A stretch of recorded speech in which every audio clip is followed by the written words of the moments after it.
आज हम एक ऐसे टॉपिक पर बात कर रहे हैं जो हम सबकी जिंदगी का हिस्सा है। हाँ। सोशल मीडिया और इसका हमारे लोकतंत्र पे क्या असर पड़ रहा है। हमारे पास कुछ अच्छे लेख और रिसर्च हैं इस पर। हाँ, ये एक बहुत ही अहम मुद्दा है आजकल। बिल्कुल। तो आज की हमारी जो चर्चा है, इसका मकसद यही समझना है कि भाई ये जो प्लेटफॉर्म्स हैं, फेसबुक, ट्विटर, इंस्टाग्राम वगैरह, जो बने तो थे लोगों को जोड़ने के लिए, हाँ, कनेक्ट करने के लिए। हाँ, कनेक्ट करने के लिए, वो अब कैसे हमारे समाज को, हमारी राजनीति को, यहाँ तक कि सरकारें कैसे काम करती हैं, उसको बदल रहे हैं। सही बात है। यह है तो बना पावरफुल टूल है ना, फायदे भी हैं, पर कुछ कुछ सीरियस चिंताएं भी हैं। तो चलिए जरा इसको खोलते हैं। एक बात तो मुझे लगता है साफ है, सोशल मीडिया ने ना मतलब आम नागरिक, सरकारें, नेता, सबके बीच जो बातचीत का तरीका था वो बिल्कुल बदल दिया है। हाँ, पूरी तरह से। अब ये सिर्फ गपशप की जगह नहीं रही, ये तो भाई राजनीतिक राय बनाने, लोगों को मोबिलाइज करने, हाँ, आंदोलन करने। हाँ, आंदोलन करने और अपनी बात ऊपर तक पहुंचाने का एक बहुत बड़ा मैदान बन गया है। सही कहा। तो चलिए पहले इसके पॉजिटिव साइड को देखते हैं। सबसे पहले ये कि इसने आम लोगों को कैसे एक तरह से ताकत दी है, मतलब पॉलिटिक्स में सीधे अपनी बात रखने की, सवाल पूछने की और दूसरों को किसी मुद्दे पर इकट्ठा करने की। पहले जैसे बड़े संगठन लगते थे या मीडिया का सहारा लेना पड़ता था, अब वो शायद उतना जरूरी नहीं रहा। नहीं, बिल्कुल सही कहा। ये एक बहुत बहुत फंडामेंटल बदलाव है। जो डेमोक्रेसी का आइडिया है ना कि भाई सत्ता लोगों से है, लोगों की सीधी भागीदारी हो, हाँ, उसको ये प्लेटफॉर्म्स एक तरह से नई एनर्जी देते हैं। अब देखिए, किसी के लिए भी जानकारी पाना, अपनी राय रखना या अपने जैसे सोचने वालों से जुड़ना कितना आसान और तेज हो गया है। हाँ, स्पीड बहुत बढ़ गई है। और जो बात है ना वो है इसका स्केल। मतलब कोई आइडिया या कोई कैंपेन वो एकदम से हजारों लाखों लोगों तक पहुंच सकता है। सही। पहले किसी आंदोलन को खड़ा करने में जो टाइम लगता था, जो रिसोर्स लगते थे, वो अब बहुत कम हो गया है। हाँ, और इसके कुछ जबरदस्त उदाहरण भी हैं हमारे पास। जैसे वो अरब स्प्रिंग याद है, 2010-12 वाला दौर। हाँ हाँ, बिल्कुल। उस टाइम पे मिडल ईस्ट में कई देशों में जो सालों से जमे हुए तानाशाह थे, उनके खिलाफ कैसे प्रोटेस्ट हुए थे। जबरदस्त प्रोटेस्ट थे। और उनको ऑर्गेनाइज करने में, लोगों तक इंफॉर्मेशन पहुंचाने में, दुनिया को बताने में कि वहां क्या हो रहा है, उसमें फेसबुक और ट्विटर का बहुत बड़ा रोल था। हाँ, वो एक टर्निंग पॉइंट जैसा था। दिखाया कि डिजिटल दुनिया कैसे रियल वर्ल्ड पॉलिटिक्स को बदल सकती है। बिल्कुल। और एक और शायद थोड़ा रीसेंट उदाहरण है, #Black Lives Matter मूवमेंट। वो भी बहुत पावरफुल रहा। अमेरिका में नस्लीय अन्याय और पुलिस ब्रुटैलिटी के खिलाफ ये एक हैशटैग से शुरू हुआ और फिर पूरी दुनिया में फैल गया। हाँ, ग्लोबल बन गया। कुछ लोगों ने इसे प्रोटेस्ट ऑर्गेनाइज करने, वो वीडियो शेयर करने, हाँ, वो जो विचलित करने वाले वीडियो थे, हाँ, और एक ग्लोबल लेवल पर अवेयरनेस फैलाने, डिबेट शुरू करने के लिए इस्तेमाल किया। ये दिखाता है कि कैसे एक डिजिटल चिंगारी एक जमीनी आंदोलन खड़ा कर सकती है। सही बात है, लोगों को सड़कों पर ला सकती है। लेकिन जैसे हर कहानी का दूसरा पहलू होता है, यहां भी है। जहां एक तरफ इसने आवाज दी है, वहीं दूसरी तरफ ये फेक न्यूज और जिसे कहते हैं गलत जानकारी, उसके फैलने का भी एक बड़ा जरिया बन गया है। और ये इतनी तेजी से फैलती है जैसे जंगल की आग, शायद सच से भी ज्यादा तेजी से। यहाँ मामला थोड़ा कॉम्प्लिकेटेड हो जाता है। हाँ, ये बहुत बड़ी चुनौती है। सवाल यह है कि जब झूठ इतनी आसानी से फैल सकता है, तो लोगों की राय कैसे बनती है, और इलेक्शन जैसी जरूरी चीजों पर इसका क्या असर होता है। देखिए, ये शायद आज के टाइम की सबसे बड़ी चुनौतियों में से एक है। प्रॉब्लम क्या है कि ये जो सोशल मीडिया प्लेटफॉर्म्स के एल्गोरिदम हैं, मतलब वो कंप्यूटर कोड जो तय करते हैं कि हमें क्या दिखेगा, हाँ, हमारी फीड में क्या आएगा, एग्जैक्टली वो अक्सर ऐसे कंटेंट को ज्यादा पुश करते हैं जो सेंसेशनल हो, शॉकिंग हो या जो मतलब इमोशंस को भड़काता हो। अच्छा। ऐसा इसलिए क्योंकि ऐसे कंटेंट पर लोग ज्यादा क्लिक करते हैं, ज्यादा शेयर करते हैं, ज्यादा देर रुकते हैं। एंगेजमेंट बढ़ाने के लिए। हाँ, एंगेजमेंट। नतीजा, झूठी या तोड़ मरोड़ कर पेश की गई खबरें कई बार असली खबरों से ज्यादा तेजी से फैल जाती हैं। और इसका असर सिर्फ इलेक्शन के नतीजों पर नहीं होता, ये समाज में जो पहले से दरारें हैं ना, उनको और गहरा करता है। अलग अलग ग्रुप्स के बीच शक, नफरत, वो सब बढ़ाता है। सही। तो ऐसे में ये सवाल तो बनता ही है कि भाई इस इंफॉर्मेशन के सैलाब में सही गलत का फैसला हो कैसे? जिम्मेदारी किसकी है? प्लेटफॉर्म की, सरकार की या हमारी अपनी? ये बहुत बड़ा सवाल है और हमारे जो स्रोत हैं वो भी कुछ उदाहरण देते हैं इसके। जैसे 2016 का जो अमेरिकी चुनाव था। हाँ, वो काफी चर्चा में रहा। स्टडीज बताती हैं कि उस दौरान कुछ ग्रुप्स ने, मतलब देश के अंदर भी और बाहर से भी, सोशल मीडिया का इस्तेमाल करके जानबूझकर झूठी और भ्रामक खबरें फैलाईं। मकसद था वोटर्स के खास सेक्शन को इन्फ्लुएंस करना, समाज को और बांटना और पूरी चुनावी प्रक्रिया में लोगों का भरोसा कम करना। ये सिर्फ अफवाहें नहीं थीं, बल्कि एक सोची समझी स्ट्रैटेजी थी। हाँ, एक तरह का इंफॉर्मेशन वॉरफेयर कह सकते हैं। बिल्कुल। और अभी हाल में हम सबने वो कोविड-19 पैंडेमिक के दौरान भी देखा, जिसे WHO ने इन्फोडेमिक कहा था। हाँ, इन्फोडेमिक सही शब्द है। मतलब सही गलत हर तरह की जानकारी का ऐसा सैलाब कि सच ढूंढना ही मुश्किल हो गया। बिल्कुल।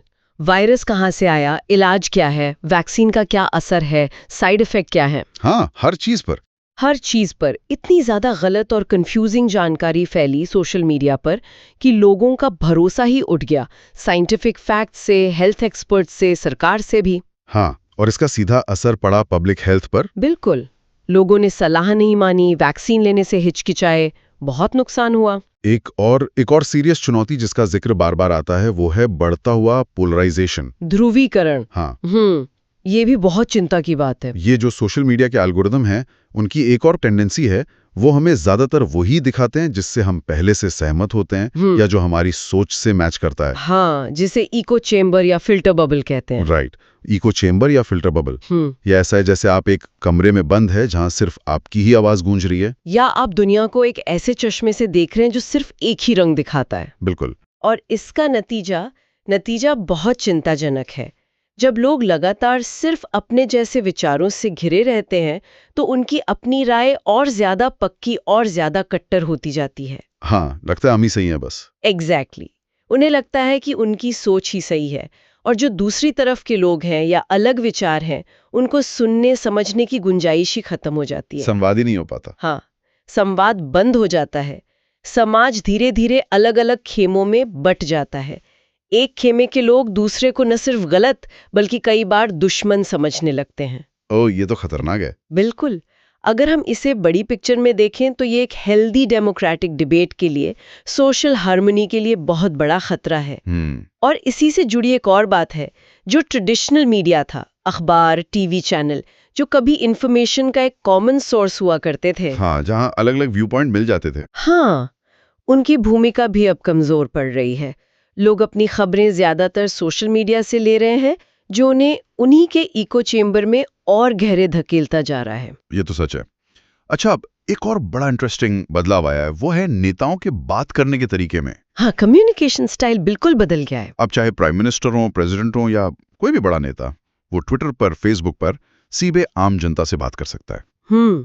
डायरेक्ट। हाँ, डायरेक्ट। उन्हें अपनी बात कहने के लिए, पॉलिसी अनाउंस करने के लिए, किसी मुद्दे पर राय रखने के लिए, वो जो पहले मीडिया वाले गेट कीपर्स होते थे ना, हाँ, एडिटर, जर्नलिस्ट, हाँ, उनकी छानबीन या फिल्टर से गुजरने की जरूरत अब उतनी नहीं रही। और इसके भी मतलब दो पहलू हैं, जैसा अक्सर टेक्नोलॉजी के साथ होता है। हाँ, एक तरफ तो ये अच्छा लगता है कि भाई नेता सीधे जनता से जुड़े हैं, कोई बिचौलियां नहीं, ट्रांसपेरेंसी लगती है, लगता है संवाद सीधा है, सच्चा है। नेता तुरंत जवाब दे सकते हैं, सफाई दे सकते हैं, अपनी अचीवमेंट बता सकते हैं। राइट। लेकिन दूसरी तरफ जब ये कम्युनिकेशन इतना डायरेक्ट और अनफिल्टर्ड होता है तो वो जो ट्रेडिशनल मीडिया का रोल था, फैक्ट चेक करना, सवाल पूछना, कॉन्टेक्स्ट देना, क्रिटिसाइज करना, या वो जो चौथा स्तंभ वाली बात थी, हाँ, वो भूमिका कमजोर पड़ जाती है। नेताओं के लिए मुश्किल सवालों से बचना या अपनी बात बिना किसी चुनौती के रखना ज्यादा आसान हो जाता है। अच्छा। इससे पॉलिटिकल अकाउंटेबिलिटी यानी राजनीतिक जवाबदेही का जो पूरा सिस्टम है वो भी बदल रहा है। तो सवाल ये उठता है कि क्या ये डायरेक्ट कम्युनिकेशन वाकई ज्यादा डेमोक्रेटिक है या ये असल में अकाउंटेबिलिटी को कम कर रहा है? ये बहुत जरूरी सवाल है और श्रोता में उदाहरण भी देते हैं, जैसे दुनिया भर में कई नेताओं ने, जैसे अमेरिका के पूर्व राष्ट्रपति डोनाल्ड ट्रंप, हाँ, उनका ट्विटर इस्तेमाल तो बहुत फेमस था। बिल्कुल, या भारत के प्रधानमंत्री नरेंद्र मोदी, इन्होंने सोशल मीडिया का बहुत इफेक्टिवली इस्तेमाल किया। हाँ, बहुत एक्टिव है। अपनी पॉलिसीज, अनाउंसमेंट्स, पर्सनल विचार सब सीधे इन प्लेटफॉर्म्स पर शेयर करते हैं, अपने सपोर्टर्स से लगातार जुड़े रहते हैं।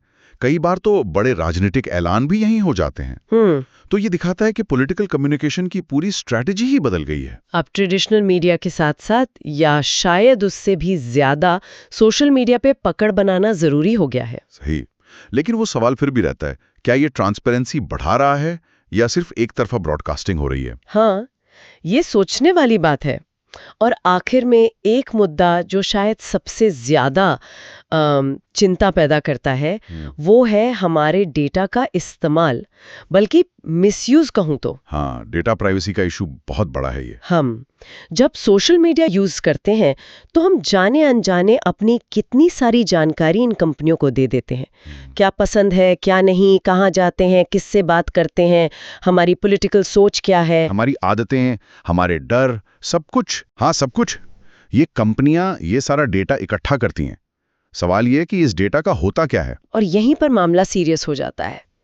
ये कंपनियां इस डेटा का इस्तेमाल करके हमारी एक बहुत डिटेल्ड प्रोफाइल बनाती हैं। प्रोफाइलिंग? हाँ, प्रोफाइलिंग। फिर इस प्रोफाइल का इस्तेमाल ऐड दिखाने के लिए होता है। चलो यहाँ तक भी शायद ठीक लगे। लेकिन जब इसी डेटा और प्रोफाइल का इस्तेमाल पॉलिटिकल मकसद के लिए होने लगे, तब खतरा बहुत बढ़ जाता है। पॉलिटिकल पार्टीज या दूसरे ग्रुप्स इस डेटा का इस्तेमाल करके बहुत सटीक तरीके से वोटर्स को टारगेट कर सकते हैं। माइक्रो टारगेटिंग जिसे कहते हैं। हाँ, माइक्रो टारगेटिंग। वो जान सकते हैं कि किस वोटर को किस तरह का मैसेज भेजा जाए ताकि वो उनकी तरफ आ जाए या विरोधी से नफरत करने लगे। ये सिर्फ प्राइवेसी का उल्लंघन नहीं है, ये लोगों की सोच को चुपचाप मैनिपुलेट करने का रास्ता भी खोलता है। और जो बात इसे और ज्यादा डरावना बनाती है वो है डेटा कलेक्शन का स्केल। अरबों लोगों का डेटा और उसे एनालाइज करने वाली टेक्नोलॉजी की पावर जो लगातार बढ़ रही है। ये एक तरह से एक अभूतपूर्व क्षमता देता है जनमत को बदलने की, बहुत महीन लेवल पर। इसका एक बहुत बड़ा स्कैंडल भी हुआ था कुछ साल पहले, कैम्ब्रिज एनालिटिका वाला। हाँ, बिल्कुल। उसने तो हिला कर रख दिया था। वो एक ब्रिटिश कंसल्टिंग फर्म थी जिसने कहा जाता है कि करोड़ों फेसबुक यूजर्स का पर्सनल डेटा बिना उनकी सहमति के ले लिया। हाँ, बिला बताए। और फिर उस डेटा का इस्तेमाल करके वोटर्स की साइकोलॉजिकल प्रोफाइल बनाई। मतलब लोगों की सोच, उनके डर, उनकी कमजोरियां, सबका एक खाका तैयार किया। और आरोप यह है कि इस इंफॉर्मेशन का इस्तेमाल 2016 के अमेरिकी चुनाव समेत दुनिया के कई चुनावों में वोटर्स को प्रभावित करने के लिए टारगेटेड पॉलिटिकल एड और मैसेज भेजने में किया गया। हाँ, बहुत गंभीर आरोप थे। इस स्कैंडल ने पूरे दुनिया में ये बहस छेड़ दी कि हमारा पर्सनल डेटा कितना सेफ है और कैसे इसका इस्तेमाल डेमोक्रेसी को ही कमजोर करने के लिए किया जा सकता है। बिल्कुल। तो कुल मिलाकर अगर हम ये सारी बातें जो हमने डिस्कस की, जो स्रोतों से पता चली, इनको समेटें तो तस्वीर क्या बनती है? ये तो साफ है कि सोशल मीडिया एक बहुत पावरफुल चीज है जिसके फायदे भी हैं और बड़े खतरे भी।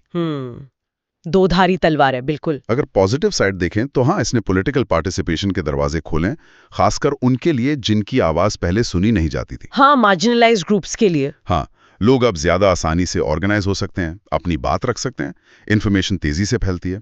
कुछ हद तक नेताओं की जवाबदेही भी बढ़ी है क्योंकि अब सब कुछ ज्यादा पब्लिक है, नजर में रहता है। हाँ, और लोगों को जुड़ने के, कम्युनिटी बनाने के नए प्लेटफॉर्म मिले हैं। ये सब पॉजिटिव है, बिल्कुल।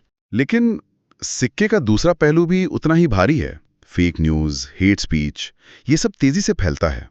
सच झूठ में फर्क करना मुश्किल हो गया है। हाँ, ये बहुत बड़ा इशू है। लोग अपने अपने आइडियोलॉजिकल बबल्स में कैद हो रहे हैं, जिससे समाज में कड़वाहट, पोलराइजेशन बढ़ रहा है। सरकार पर, ट्रेडिशनल मीडिया पर, यहाँ तक कि इलेक्शन प्रोसेस पर भी लोगों का भरोसा कम हुआ है। हाँ, ट्रस्ट डेफिसिट बढ़ा है। भारी ताकतें चुनावों में दखल दे सकती हैं, इसका खतरा बढ़ा है। और हमारा पर्सनल डेटा वो लगातार निगरानी और मिसयूज के रिस्क पर है। तो ये कॉम्प्लेक्स पिक्चर है, एम्पावरमेंट भी है और खतरे भी साथ साथ हैं। बिल्कुल, निष्कर्ष यही है कि सोशल मीडिया लोकतंत्र के लिए एक दो-धारी तलवार ही साबित हो रहा है। एक तरफ इसने नागरिकों को अभूतपूर्व शक्ति दी है, आवाज दी है, आंदोलनों को जमीन दी है, जैसा हमने अरब स्प्रिंग या #Black Lives Matter में देखा। ये डेमोक्रेसी की जड़ों को सींच सकता है। लेकिन दूसरी तरफ यही प्लेटफॉर्म्स मिस इन्फॉर्मेशन, पोलराइजेशन, नफरत और डेटा के दुरुपयोग के लिए एक फर्टाइल ग्राउंड बन गए हैं, जैसा 2016 के चुनाव और कैम्ब्रिज एनालिटिका स्कैंडल ने दिखाया। ये लोकतंत्र की जड़ों को खोखला भी कर सकते हैं। तो फिर आगे का रास्ता क्या है? स्रोत इस बात पर जोर देते हैं कि अगर हमें डेमोक्रेसी को इन नई चुनौतियों से बचाना है और सोशल मीडिया के पॉजिटिव पहलुओं का फायदा उठाना है, तो कुछ कदम उठाने जरूरी होंगे। हाँ, एक्शन तो लेना होगा। जैसे इन प्लेटफॉर्म्स के रेगुलेशन को लेकर कुछ क्लियर और सोचे समझे नियम बनाने की जरूरत है। ट्रांसपेरेंसी पर, अकाउंटेबिलिटी पर, ये जो गलत जानकारी फैलती है उसको रोकने के उपायों पर ध्यान देना होगा। हाँ, रेगुलेशन जरूरी है। साथ ही हम नागरिकों में डिजिटल लिटरेसी बढ़ाना बहुत जरूरी है, ताकि लोग ऑनलाइन जो भी देखें उसे क्रिटिकली देख सकें, वेरीफाई कर सकें, आसानी से बहकावे में ना आए। बिल्कुल, मीडिया लिटरेसी, डिजिटल लिटरेसी ये बहुत क्रिटिकल है। और जाहिर है ये जो बड़ी टेक कंपनियां हैं जो इन पावरफुल प्लेटफॉर्म्स को चलाती हैं, उन्हें भी ज्यादा जिम्मेदार बनाने की जरूरत होगी। हाँ, उनकी अकाउंटेबिलिटी भी तय करनी होगी। नियम, लिटरेसी और कंपनियों की जिम्मेदारी, ये सब बहुत जरूरी पहलू हैं। लेकिन इनसे परे एक और सवाल है जिस पर शायद हम सभी को सोचने की जरूरत है। क्या? और वो है हमारे अपने व्यवहार से जुड़ा है। हम खुद इन मंचों का इस्तेमाल कैसे करते हैं? अच्छा। हम क्या पढ़ते हैं, क्या शेयर करते हैं, किस पर भरोसा करते हैं, दूसरों से कैसे बात करते हैं? क्या हम जानकारी को बस मान लेते हैं या सवाल पूछते हैं? क्या हम अलग विचारों को सुनने को तैयार हैं? ये तो व्यक्तिगत लेवल की बात हो गई। हाँ, अंततः लोकतंत्र पर इन मंचों का भविष्य में कैसा असर होगा, ये काफी हद तक इस बात पर भी निर्भर करेगा कि हम एक समाज के तौर पर और एक व्यक्ति के तौर पर इन सवालों से कैसे निपटते हैं। ये सिर्फ सरकारों या कंपनियों की नहीं, बल्कि मिलीजुली जिम्मेदारी है। ये एक ऐसा विचार है जिसे हमें अपने साथ लेकर जाना चाहिए।